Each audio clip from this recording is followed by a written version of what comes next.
Hey, everybody. Today at the White House, President Biden announced some amazing news. Four American citizens have been released from detention in Russia after a years long negotiation. And it's something to celebrate. Four Americans, including a former Marine and a Wall Street Journal reporter. I went through some clips. I think President Biden made some excellent points, and I think there's a lot we can glean from both his remarks and the remarks of Jake Sullivan. So I hope you enjoy it. You got everybody? Well, good afternoon. And this is a very good afternoon. A very good afternoon. Today we're bringing home Paul, Evan, Alsu, Vladimir. 3 American citizens and 1 American green card holder. All 4 have been imprisoned unjustly in Russia. Paul for nearly 6 years. Vladimir since 2022. Evan since March of 2023. And Alsu since October of 2023. Russian authorities arrested them, convicted them in show trials, and sentenced them to long prison terms with absolutely no legitimate reason whatsoever, none. Paul, a former Marine, was in Russia for a wedding. Evan, a journalist with a Russian, in Russia, was in Russia, assigned by the Wall Street Journal. Alsu, also a journalist, was in Russia to see family. All 3 falsely accused of being spies. And Vladimir was a Russian citizen by birth and holds an American green card.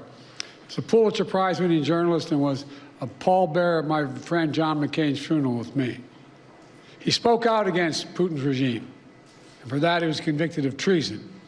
And now, their brutal ordeal is over, and they're free. Moments ago, the families and I were able to speak to them on the telephone from the Oval Office. They're out of Russia. Earlier today, they were flown to Turkey, and soon they'll be wheels up on their way home to see their families. This is an incredible relief for all the family members gathered here. It's a relief to the friends and colleagues all across the country who've been praying for this day for a long time. Just a reminder that President Biden continues to be the best president of my lifetime, and he's getting better as the days go by.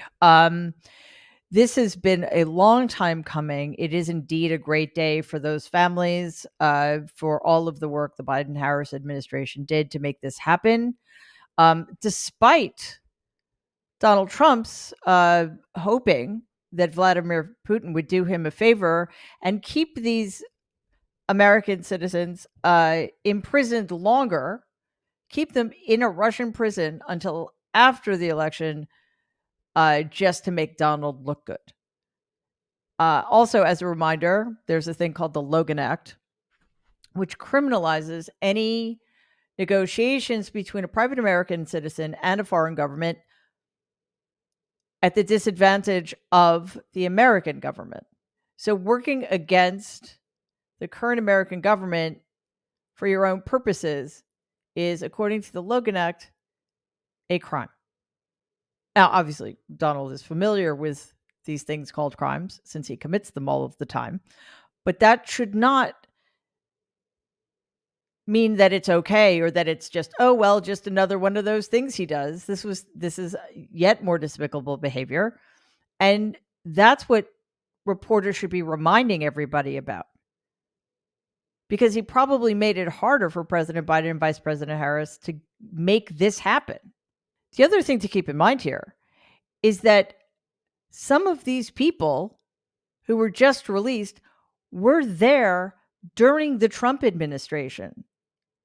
If Donald Trump is such a great negotiator, he could have waved his magic wand anytime between January 2017 and January 20th, 2021 and make this happen, but he didn't because he doesn't care. Second question. Today is clearly a day of celebration, but already there is some criticism, including from the Republican vice presidential nominee, J.D. Vance, who moments ago said, I think what this demonstrates, I think that really what this shows is that a lot of bad guys across the world are worried that Donald Trump is coming back into office. Your response to those comments? I don't follow. Yeah. Thank you, Jake. Yeah, thank you, Jake, for giving that moronic, insulting question the response it deserved. Jesus.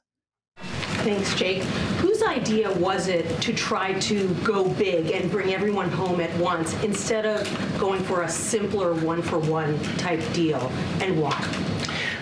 That's a great question, which I don't feel entirely comfortable answering because this was an organic process involving a lot of people across our government.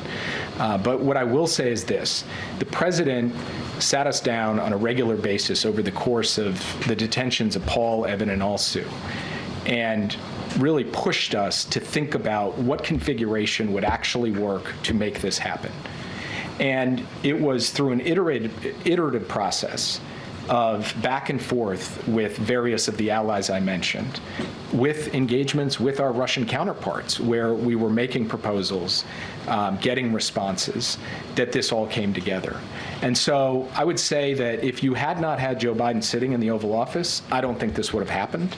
But as I said in my remarks, there were a lot of other people who played a central role in building out the pieces of this and then executing on that. And the execution phase of this, to get this level of coordination together, to have those planes all land on the tarmac at the same time from multiple different countries with so many different individuals coming from Russia and going back to Russia, really extraordinary. And I think, team effort can be a cliche, but I think in this case, it's a warranted description of what happened. There's so much to talk about from that clip because it, first and foremost, I think it reminds us how much work and coordination this took, and how on top of it President Biden was. Secondly, and maybe more importantly, in the bigger picture, is how much the State Department and diplomacy matter. Republicans don't seem to believe in diplomacy, but this is what happens when you understand negotiation, when you understand that most of the time, the best way to solve a problem is through deliberation and processes, not violence, not trying to strong arm the person you're trying to get something from.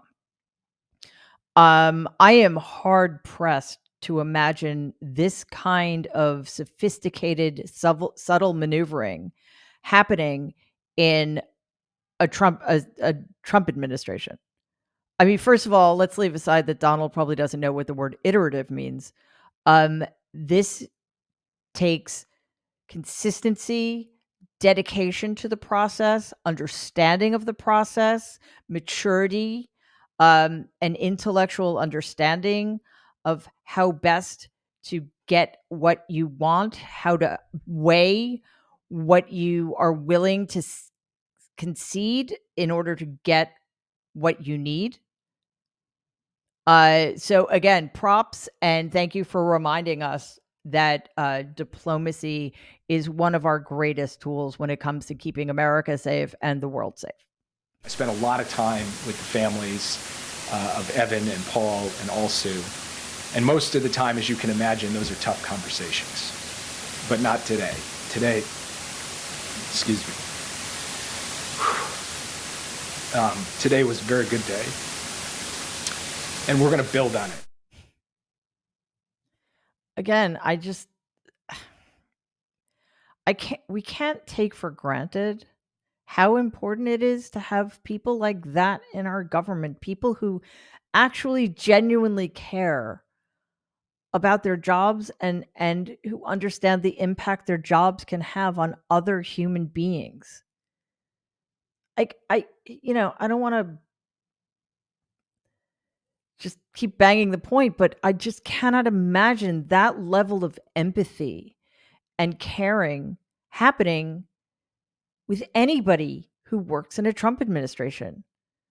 We seem to have forgotten what a big deal, and you know what? That's one of the reasons Vice President Harris's campaign is so pivotal, is such an extraordinarily seismic event, in our history. I mean, for many, many reasons, but just in the context of what we've all suffered from through the last 8 years, it's reminded us that we can have joy, that it's not only okay, but preferable to be people who are optimistic and hopeful and who deeply, genuinely care about our fellow human beings. So thank you, Jake Sullivan. That was incredibly moving. Our work did not start just on day one. It started before day one. During the transition, I instructed our national security team to dig into all the cases of hostages being wrongfully detained, which were inherently, well, we inherit them from the prior administration. I wanted to make sure we hit the ground running, and we did. As of today, my administration has brought home over 70 Americans who were wrongfully detained and held hostage abroad, many since before I took office. So again, a great reminder that President Biden has been on top of this before he was even sworn in, and that he was in a position of having to do the work that the previous administration did not do and could have done. Many of those prisoners, as he said, have been detained since well before his inauguration in January 2021. So we need to see more media coverage making that point explicitly, because otherwise there's no context for understanding not just what a big deal this is and what an accomplishment it is, obviously for the families of those who've been detained, but for the Biden-Harris administration, but how woefully negligent in its duty the Trump administration was, the Trump State Department was, for falling down on that job. Let's not go back there, okay? Did you speak with Vladimir Putin about this, or would you be willing to speak with Putin now directly? I don't need to speak with Putin. Hallelujah.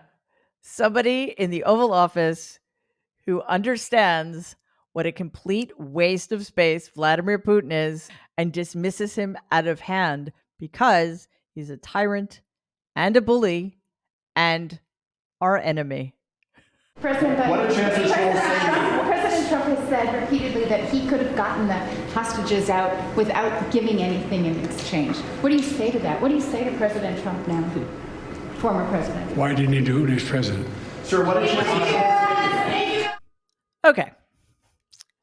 First of all, when you're president in President Biden's White House, you do not refer to Donald Trump as anything but Donald Trump. He's not in charge of anything. And clearly, even when he was in charge, he didn't do anything. So there's that.